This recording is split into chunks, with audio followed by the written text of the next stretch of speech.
top BD rappers King Von and Lil Durk. Some of their ops are just as famous, even though they're not from the world of music, such as the care of 051 Melly, a notorious gunner who both Durk and Von feared as he was deemed as one of the dangerous gang members Chicago ever saw. Free Durk and Von. Free them though. I'd rather them dead than in jail. Them niggas idiots, bro. Chicago got its nickname Chiraq after all the gun violence and bloodshed that used to take place in the city in the past and still does to a large extent. 051 Melly was definitely a part of the reason why Chicago got that bloody nickname. This is the story of 051 Melly, aka Gravedigga, Chicago's deadliest shooter who studied his enemies closely.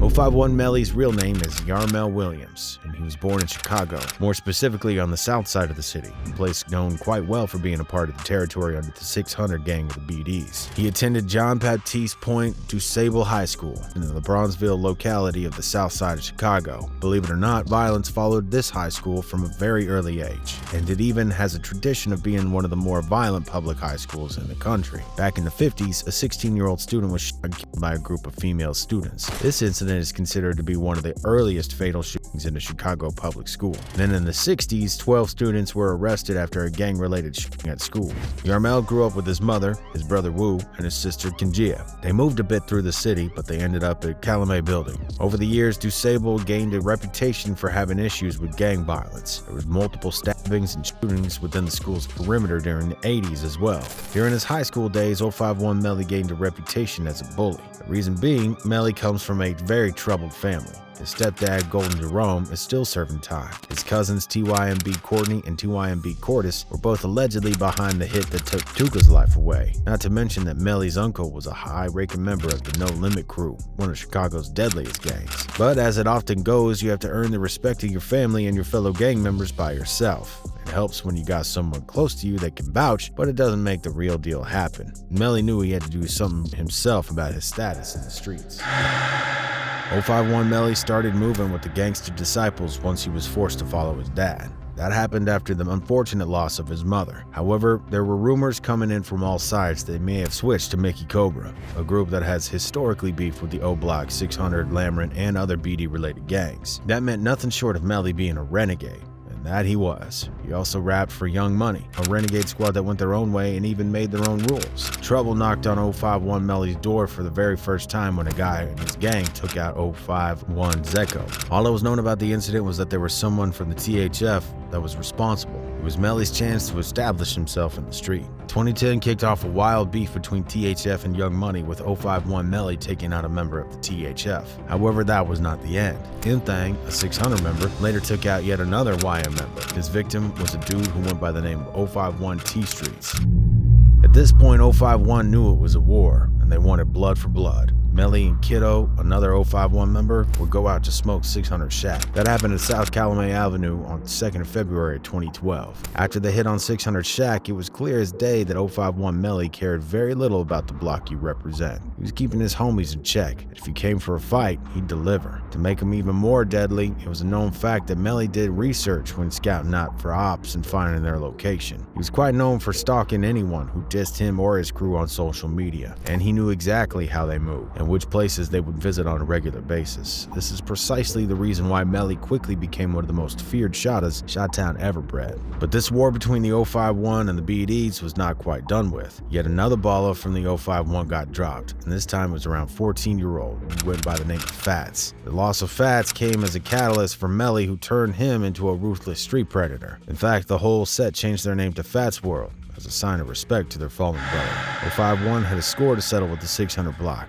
and they did. The one who ended up on their crosshairs was L.A. Capone, a 600 rapper who showed a lot of potential and could have made it far in the rap game. His famous tracks Play for Keeps and Round Here keep on buzzing these days. On September 26, 2013, Capone found himself walking the wrong alley near 70th Street and Stony Island Avenue. He was about to enter his car when a vehicle pulled up and shots started going off. Even though he survived the initial impact, he passed away later in the hospital. There were two 051 members who got arrested in the hit on Capone. It was 051 Lil Mick and 051 Rockhead. Mick would go on to get a 60-year sentence for the shooting, and Rockhead got 45 as an accomplice. Revenge had to come, and soon it did. 600 was patiently waiting for their opportunity, and it came right after 051 rapper Lil Mark dropped a diss track calling out several 600 Block members. The track was a spin-off using the competition track from Lil Durk and calling it No Competition. Both alive and dead BDs were dissed on the track. The BDs hesitated very little. Just a few days after the track got dropped, Lil Mark got smoked at a bus station. He suffered a gunshot wound to his head after a van full of BD members ran up on him. It was rumored that King Von and T-Roy from O Block also got involved in the hit on Mark.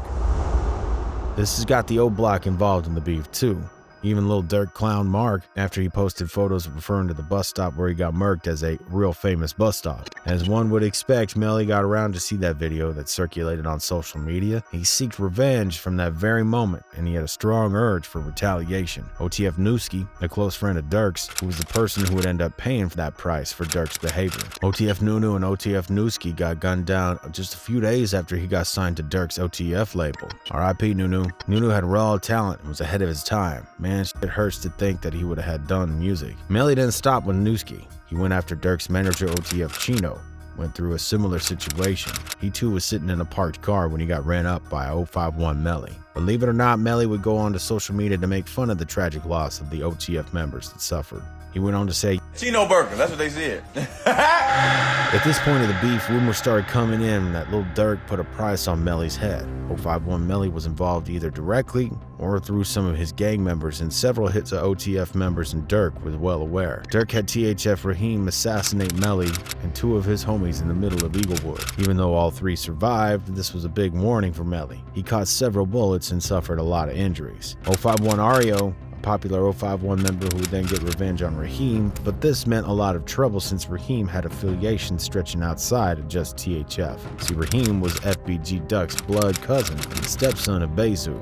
We all know because of his connections with King Von. Bezu was a notorious shotter himself. Bezu and Melly had the type of respect for each other that you usually see take place between formidable opponents. They even had an Instagram session where they talked about the losses that both sides of their respective gangs suffered. I swear to God, I'm gonna give one respect even though I don't like his Your little homie Shadow, I didn't know him in the streets. He's the only one who was willing to bump me in that county for the whole 4 years I was gone. I respect that little. Don't get it twisted, Bezu wanted revenge for losing his family member. He was out hunting for Melly, and he caught him at a house party alongside of MUBU Crump, Melly's friend. Crump lost his life that day, but 051 Melly somehow made it out alive, surviving two shootings as basically two headshot wounds. Melly's reputation as an unkillable dude started getting more and more traction. It was truly believed that Melly's a demon in the streets, but with such a reputation came a lot of trouble, and Melly was caught slacking.